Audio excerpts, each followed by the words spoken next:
네, 4-2-2입니다. 자, 우리 대도시권의 형성과 확대에 대해서 학습을 해보도록 하겠습니다. 지난 시간까지는 우리는 무엇을 했냐면요. 도시의 내부 구조에 대해서 했습니다. 자, 서울이나 부산이나 대구 또는 광주, 대전 이런 곳에 도시 내부 구조가 어떻게 형성되게 되었고 그 내부 구조들의 각각의 특징들에 대해서 배웠습니다. 이번 시간부터는 그런 대도시가 주변 지역에 어떻게 영향을 주고 있느냐, 자, 그러면서 이 대도시가 어느 정도 범위까지 영향을 주고 있는 어떤 대도시권에 대해서 배우고요. 그것이 어떻게 형성됐고 그것이 지금도 어떻게 확대되고 있는지에 대해서 학습하는 시간입니다. 자, 이번 단원의 학습 목표입니다. 대도시권의 형성과 확대가 주민 생활에 미친 영향에 대해서 설명할 수 있어야 되겠습니다. 자, 미리 전체적인 단원의 구조를 보면요. 대도시권이 어떻게 형성되게 되었고 그 대도시권이 어떻게 확대하고 있으며 대도시와 가까운 근교 농촌은 어떠한 변화를 겪고 있는지 정리를 해보도록 하겠습니다. 자, 첫 번째로 대도시권의 형성입니다. 자, 대도시라고 하면 여러분들 그냥 머릿속에 서울이라고 생각하시면 될 것 같아요. 적어도 대구 정도 되는 도시들. 그러니까 우리가 특별시나 광역시급 이런 대도시는요. 우리가 살고 있는 구미 지역 같은 이런 중소도시보다 모든 것들이 잘 갖추어져 있죠. 사회 기반 시설이 잘 갖추어져 있고요. 편리한 생활을 할 수 있습니다. 그리고 이런 대도시들은 자본과 정보와 노동력 등을 획득하기가 아주 쉽고요. 금융, 교육, 교통 등의 서비스 공급이 아주 원활하죠. 여러분들 특히 교육이라든가 특히 이제 어떤 문화 같은 것들도 좀 그럴 겁니다. 그렇죠? 대구와 구미만 보더라도 많은 차이를 보이고 있지요. 자, 그래서 이런 대도시들은 인구와 기능이 더욱더 집중하게 됩니다. 네. 자, 그러면서요. 대도시로 인구와 기능이 집중되면서 주택이 부족해지죠. 자, 어떤 문제점이라고 보면 되겠습니다. 그렇죠? 자, 그러면서 집값, 땅값 등이 굉장히 많이 상승을 하고요. 그 다음에 교통이 아주 혼잡해지죠. 자, 이런 것들을 우리가 모이면서 발생하는 지적 불이익이라고 합니다. 이런 지적 불이익들이 발생하게 되고 사람들의 생활의 질, 삶의 질은 점점 내려가게 되겠죠. 그래서 와, 아이를 키우는데 이곳은 좀 너무 혼잡하다, 너무 공해가 심하다 이렇게 되는 거죠. 특히 그러다 보니까 이 주거라든지 공업 기능 같은 것들이 점점 도시 외곽으로 분산하게 되는 거죠. 네. 이렇게 주거와 공업이 직접 불이익에 의해서 도시 외곽으로 분산하는 현상을 우리가 뭐라고 한다고요? 교외화 현상이라고 한답니다. 교외화 현상. 아주 중요한 용어입니다. 특히 그냥 무작정 나갈 수는 없거든요. 외곽에 내가 살아야 될 집이 있어야 되겠죠. 그리고 내 직장이 있는 곳까지 빠른 시간 출퇴근을 할 수 있어야 됩니다.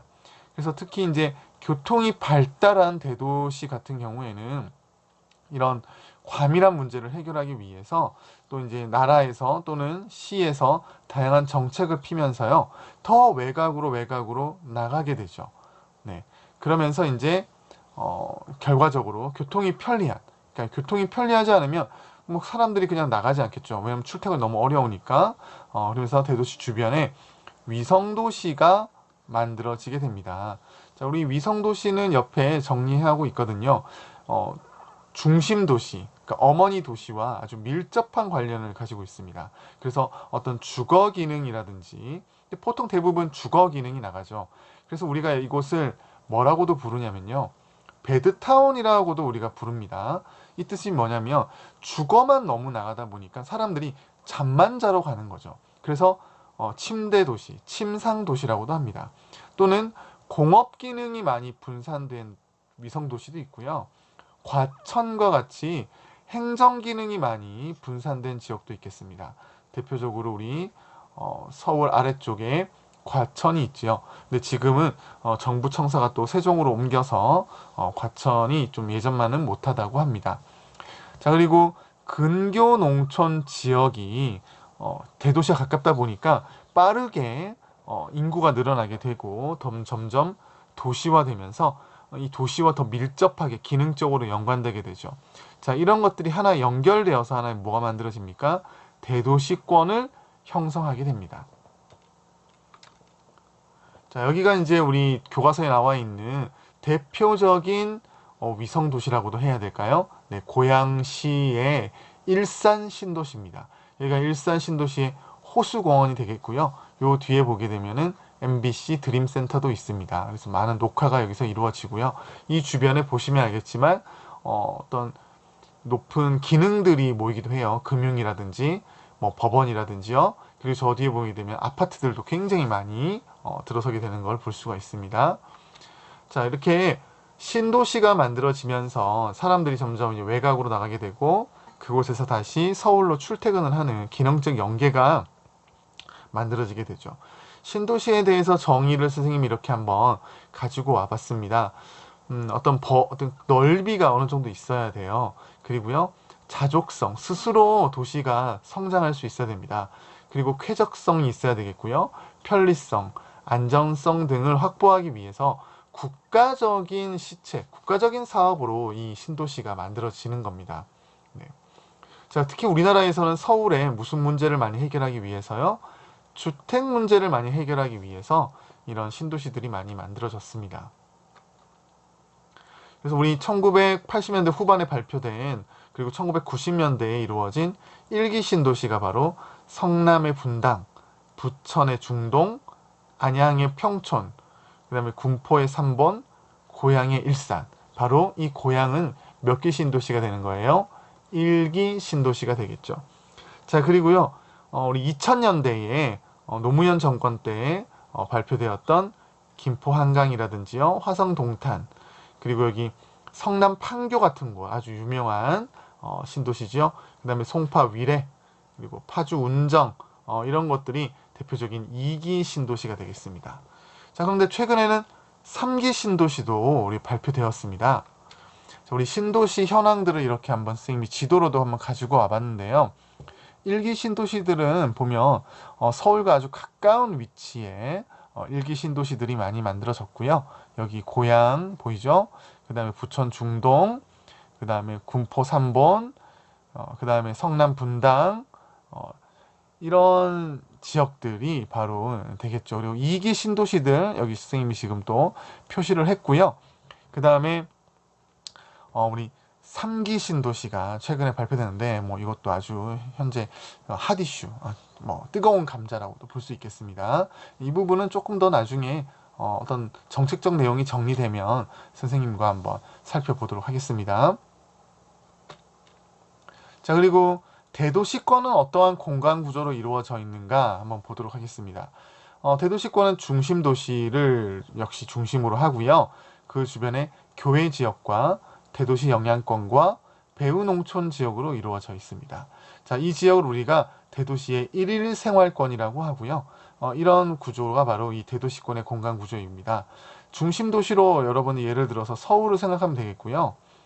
서울 근처에 교외 지역, 자, 우리 교외 지역부터 한번 볼게요. 교외 지역은 서울이라고 봅시다. 서울에 아주 가까이 붙어 있는 곳이에요.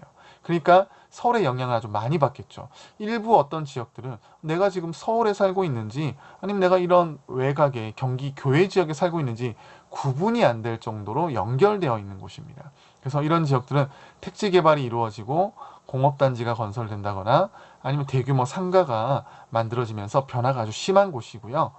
대도시 영향권이 곧 바깥면으로 이제 둘러싸게 되는데요. 이곳은 서울로부터 조금 더 거리가 떨어졌죠.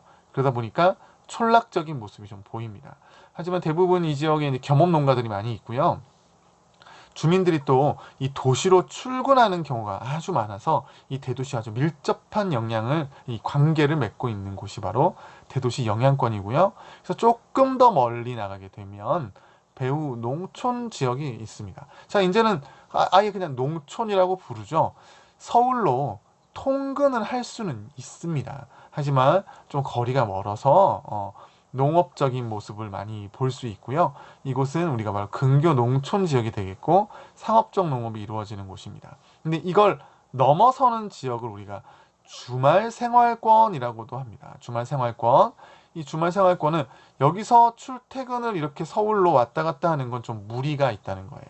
그래서 주말에만 이곳을 방문하는 농촌 지역이라 이렇게 생각하시면 될 것 같습니다. 자, 대도시권의 확대로 가겠습니다. 대도시권 확대에 가장 중요한 영향을 주는 게 바로 교통수단의 발달입니다. 그리고 이제 어떤 도로망 같은 교통망의 확충이죠. 그러면서 대도시권이 점점 바깥쪽으로 넓어져 가게 됩니다. 특히 대도시 근교의 농촌 지역은 점점 이런 도시적인 모습으로 변하게 되고요. 생활도 도시적인 생활을 하게 되지요. 자, 우리나라의 서울을 중심으로 하는 이 서울 같은 이 중심 도시는요, 대도시권 형성이 아주 뚜렷하게 나타납니다. 산업화 과정에서 인구와 산업이 집중되면서 이 서울에 과밀 문제가 발생했다. 우리 아까 전에 했죠? 집값이 많이 올라가게 됐고요. 그다음에 어떤 교통 혼잡 문제라든가 아니면 이제 우리가 주택 부족 이런 문제들이 있고요. 또 그 다음에 환경 문제 같은 것들도 있을 수 있습니다. 이런 집적 불이익이라고 했죠. 이런 문제들이 발생하면서 1980년대부터 이제 좀 외곽으로 주거지라든가 공업지역을 이전해야 되겠는데 이런 생각을 하면서 정책을 추진을 했죠. 그래서 인천이나 경기 일대로 많이 분산하게 됐습니다. 특히 아까 전에도 말했지만 서울의 주택 문제를 해결하기 위해서 뭘 만들었다고요? 신도시, 우리 1기 신도시가 있었고 2기 신도시가 있었습니다. 어느 정도 이름까지 알아두면 참 좋아요. 자, 그리고요, 이 주민들이 좀 멀리 서울에서부터 떨어지다 보니까 서울로의 통근의 편의를 어느 정도 보장을 해줘야 되거든요. 그래서 지하철 노선이나 고속국도들도 점점 외곽으로 확충되게 됩니다. 자, 그러다 보니까 서울과 인천과 경기가 하나의 생활권이 되면서 교통망을 하나로 만들어 가야 되거든요. 자, 이걸 우리가 광역 교통망이라고 하고요. 이런 광역 교통망이 점점 만들어지고 딱 자리 잡으면서 서울의 대도시권은 점점 더 바깥쪽으로 나가게 됩니다. 자, 우리 부산, 인천, 대구, 대전, 광주, 울산 등도요. 대도시권들이 주변과 연결되면서 또 도로망, 교통망이 확충되면서 대도시권이 점차 확대되고 있습니다. 자, 그래서 이 대도시 주변의 통근 통화권을 보여주는 자료 3과 그 다음에 수도권 지하철 노선의 확대 자료 4를 보면은 이런 내용들을 함께 살펴볼 수 있는데요. 서울에서 보게 되면 서울 가까이 있는 곳은 통근 통학이 되게 비율이 높죠. 근데 서울에서 멀리 떨어져 있는 지역들은 아무래도 서울로 출퇴근하기가 어렵습니다. 근데 서울뿐만 아니라 대전, 대구, 그다음에 부산, 그리고 이 광주 지역까지도 이런 통근 통학률을 통해서 대도시권이 어느 정도 되는지 우리가 살펴볼 수가 있습니다. 자, 이제 마지막으로 탐구활동 풀이를 해보도록 하겠습니다. 서울 대도시권 형성과 확대를 가지고 이렇게 풀이를 해보겠는데요. 자료 6번은 수도권의 인구 증감이 되겠고요. 자료 7번은 수도권의 주간인구 지수가 되겠습니다. 우리 앞쪽에서 주간인구 지수에 대해서 학습을 했죠. 상주인구 분의 그 다음에 주간인구죠. 주간인구 곱하기 100이 바로 주간인구 지수가 되겠습니다. 여러분들 여기서 중요한 값이 바로 100이다. 100보다 위에 있느냐 100보다 아래에 있느냐 이거 아주 중요했죠. 그쵸? 자, 100보다 위에 있으면 낮에 사람이 더 많은 거예요. 그래서 이곳은 상업이나 업무가 발달한 일자리가 되게 많은 곳이 되겠고요. 100보다 아래에 있는 곳은 낮엔 사람이 별로 없다는 거거든요. 그러면 여기는 바로 주거가 기본이 되는 곳이다. 우리 이렇게 도시 내부 구조에서 배울 때는 이렇게 이제 학습을 했었죠. 자, 그럼 이걸 대도시권에서도 한번 적용해서 살펴보도록 하겠습니다. 자, 1번부터 한번 풀어가겠습니다. 자료 6에 나타난 변화를 모든 별로 분석해보고 앞에서 봤던 자료 3을 참고로 하여 그 원인이 무엇인지 발표해보자. 자, 우리 서울과 비교적 거리가 가까운 곳은 교통이 편리한 지역이어서 서울의 거주 기능들, 그러니까 아파트들 이런 것들이 많이 지어지게 되죠. 그러면서 인구 증가율이 높게 나타나게 됩니다. 반면에 서울과 비교적 거리가 멀리 떨어져 있는 지역은 아무래도 출퇴근이 불편하고 인구 증가율이 낮아지게 되죠. 감소하는 경향을 보입니다. 자, 그리고 자료 7번 한번 볼게요. AB 지역의 서울 통근율, 그 다음에 뭐 토지 이용 지가 여러 특징을 조사해 비교해보자 이렇게 했는데요. 남양주입니다. A는 남양주라는 곳이고요. B는 저 밑에 안성이라는 곳입니다. 그러니까 쉽게 말하면 서울과 가까운 A와 서울과 멀리 떨어진 B라고 보면 되겠죠. 자, 근데 그렇다면 A 지역은 서울과 가까워서 통근 통학률이 높겠죠. 그러면서 이곳에 있는 사람들은 서울로 낮에 다 가버리니까 주간 인구 지수가 낮게 나타납니다. 자, 그리고 도시적인 모습이 아주 강하겠죠. 집가는 아주 비싸고요. 근데 B 지역 같은 경우에는 서울에 아주 멀리 떨어진 지역이잖아요. 통근 통학률이 낮을 수밖에 없고요. 자, 그러니까 서울로 출근하는 사람들보다는 이 지역에 그대로 있으면서 오히려 주변 지역 사람들이 들어오기도 하다 보니까 주간 인구 지수가 높게 나타납니다. 그리고 농사를 많이 짓는 편이죠. 네, 이런 식으로 우리가 정리를 하면 될 것 같습니다. 자, 간단하게 이 부분은 우리 앞에서도 한번 정리했다는 내용인데요. 대도시와 가까운 근교 농촌은 어떤 변화를 겪고 있느냐? 당연히 대도시와 가까우니까 어떻겠어요? 점점 도시적인 모습으로 바뀌어 가겠죠. 그래서 2, 3차 산업의 비중이 높아지고 시설 재배, 그죠? 시설 재배, 비닐하우스 같은 시설 재배, 그 다음에 뭐 상업적 농업 이런 것들도 아주 많아지겠죠, 그렇죠? 그래서 도시화되어 간다. 이게 가장 그냥 쉬울 것 같습니다. 점점 이제 토지 이용도 아주 집약적으로 되고 집가도 점점 높아져 가는 거거든요. 농가들도 겸업 농가가 증가하게 되고 농사에 아예 종사하지 않는 사람의 숫자가 늘어나게 되고 심지어는 뭐 대규모 택지개발 지구가 만들어지면서 대규모 아파트 단지가 세워진다든지 공장이 많이 만들어진다든지 그러면서 인구가 오히려 늘어나는 지역이 됩니다. 자, 그러다 보니까 이 지역은 촌락적 성격이 매우 약해지게 되겠고 이 지역 사람들이 외지에서 많이 들어오다 보니까 공동체 의식도 점점 약화되게 되죠. 그리고 주민 구성은 점점 다양해지고요. 그리고 이런 지역들이 관광농원이나 주말농원 같은 것들로 개발돼서 주말에 이 도시, 이 중심 도시 사람들에게 여가를 제공해 주기도 합니다. 자, 그래서 이거와 관련된 탐구 활동인데요. 경기 김포시 같은 경우에는 서울에서 봤을 때 이제 가까이 붙어 있는 근교 농촌 지역이 될 것 같습니다. 자, 이 지역을 보게 되면은 서울의 주거 기능들이 많이 이제 왔거든요. 그래서 우리 김포 한강 신도시라 그래서 인구가 많이 늘어나게 됐습니다. 자, 그리고 도시적인 토지 이용이 늘어나게 됐죠. 그래서 여기 시가지 같은 경우가 많이 늘어난다는 것을 우리가 볼 수가 있습니다. 자, 그리고 2번 택지 개발을 통해 변화된 근교 농촌 지역이 전통 농촌과는 어떻게 다른지, 자, 앞에서 선생님이 설명했어요. 상업적 농업이 많아지고요. 시설 재배가 많아지고요. 인구가 늘어나게 되겠고 비농업에 종사하는 사람이 많고 주민 구성이 다양해지고 뭐 겸업 농가가 증가하고 그 다음에 공동체 의식이 약화되고 뭐 이런 것들 들면 되겠습니다. 자, 이렇게 해서 정리를 끝냈습니다. 여러분들 뭐 그렇게 어렵지 않죠, 그렇죠? 그리고 선생님이 신도시 지역들 몇 군데를 한번 위성 사진 같은 것들을 한번 보는 시간도 같이 가졌으면 좋을 것 같습니다. 자, 다음 시간에 배울 것들을 좀 안내를 할게요. 우리 교과서 내용인데요. 도시계획과 재개발에 대해서 한번 배워보도록 하겠습니다. 어떤 도시, 특히 창원 같은 데 가면은 이 가운데 창원 광장을 놓고 아주 도로가 쫙쫙쫙쫙 뻗어져 있습니다. 이런 것들은 자연 발생적이지 않죠. 어느 정도 계획을 했다는 겁니다. 그래서 이 도시계획과 그리고 낙후된 지역들이 재개발되는 것들이 어떻게 이루어지게 되는지 그리고 어떤 유형이 있는지 그것에 대해서 알아보는 시간을 가지도록 하겠습니다. 몇몇 신도시를 한번 네이버 지도를 이용해서 살펴보는 시간을 가지도록 하겠습니다. 지금 가운데 서울시청이 있어요. 이 중심 도시인 이 서울을 중심으로 했을 때 우선 일산으로 한번 가보도록 하겠습니다. 자, 일산이 어디 있냐면은 우리 서쪽으로 갑니다. 그렇게 쭉 가보세요. 그럼 여기 상암동이 나오거든요. 여러분들 서울 월드컵 경기장이 있고 여기 또 MBC 본사가 이쪽으로 이제 옮겼죠. 그리고 여기를 계속 따라서 올라가 보세요. 쫙 가보게 되면은 한국항공대학교 지나서요. 여기 행신역이라는 데가 나타납니다. 자, 행신역 위에 보게 되면 여기가 바로 고양시가 이제 시작이 되게 되는데요.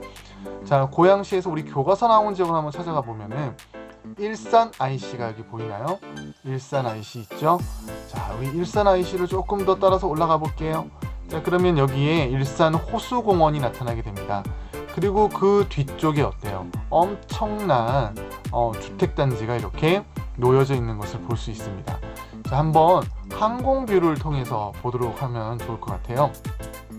우리 일산 호수공원 위에서 한번 보도록 하겠습니다. 일산 호수공원 위에서 본 사진입니다. 자, 어때요? 이렇게 엄청난 대규모 아파트 단지들이 이렇게 펼쳐져 있고, 그쵸? 삥 한번 둘러볼게요. 이렇게, 그쵸? 겨울에 찍은 걸 우리가 알 수 있겠네요. 그리고 앞쪽에는 약간의 공장지대와 그리고 이렇게 시설 재배 지역들도 이제 있습니다. 저 앞에 보이는 게 이제 한강이 되겠습니다. 자, 이렇게 보고요. 조금 더 들어가 볼까요? 조금 더 들어가서, 자, 우리 이쪽에, 와, 어때요? 엄청난 아파트 단지들이 보입니다. 자, 이런 지역들, 자, 여긴 좀 상업 지역이라고 볼 수가 있겠죠? 자, 바로 여기가 일산이 되겠습니다. 자, 이번에는요, 서울에서 좀 가까운 성남시의 분당 신도시와 판교 신도시를 한번 찾아가 보도록 하겠습니다. 자, 우리 다시 서울역에서 출발하겠습니다. 강남 지역을 통과합니다. 자, 여기 지금 보면은 여기가 바로 삼성 강남구청역 있는 이 삼성동, 역삼역 이런 데를 지납니다. 강남 세브란스 병원 이렇게 있죠. 서초구청, 다들 요즘에 꽤 많이 나왔던 지역입니다. 삼성 서울병원 있고요. 삼성 서울병원에서 조금만 더 위로 이제 가보면은 여기에 이제 서울 아산병원까지, 여기 잠실 종합운동장도 보이네요. 자, 여기서 이제 계속해서 보면 또 위례 신도시라는 지역들도 이렇게 나타납니다. 자, 여기서 더 내려갈게요. 아래쪽으로 쭉 내려가다 보면은 성남 IC가 나타나죠. 성남시청 나타납니다. 자, 여기서 조금 더 내려가 보겠습니다. 자, 그러면 분당과 판교가 나타납니다. 자, 분당과 판교도 한번 항공뷰를 통해서 살펴보도록 할게요.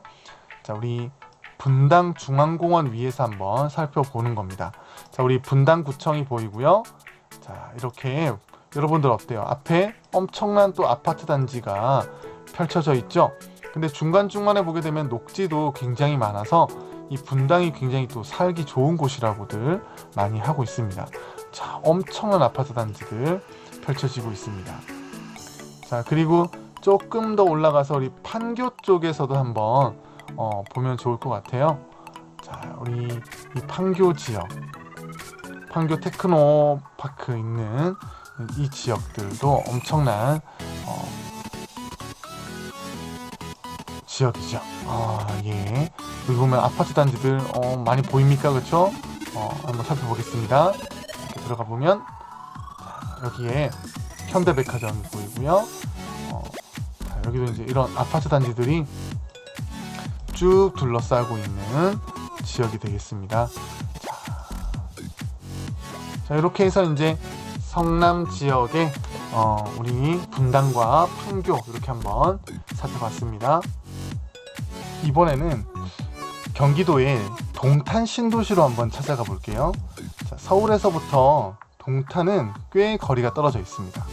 한번 직선 거리를 재보면 서울시청에서부터 동탄 IC가 있는 데까지 가보게 되면요, 약 44.7km 정도 나오는 꽤 먼 거리에 있는 신도시인데요. 한번 살펴보는 시간을 가지도록 하겠습니다.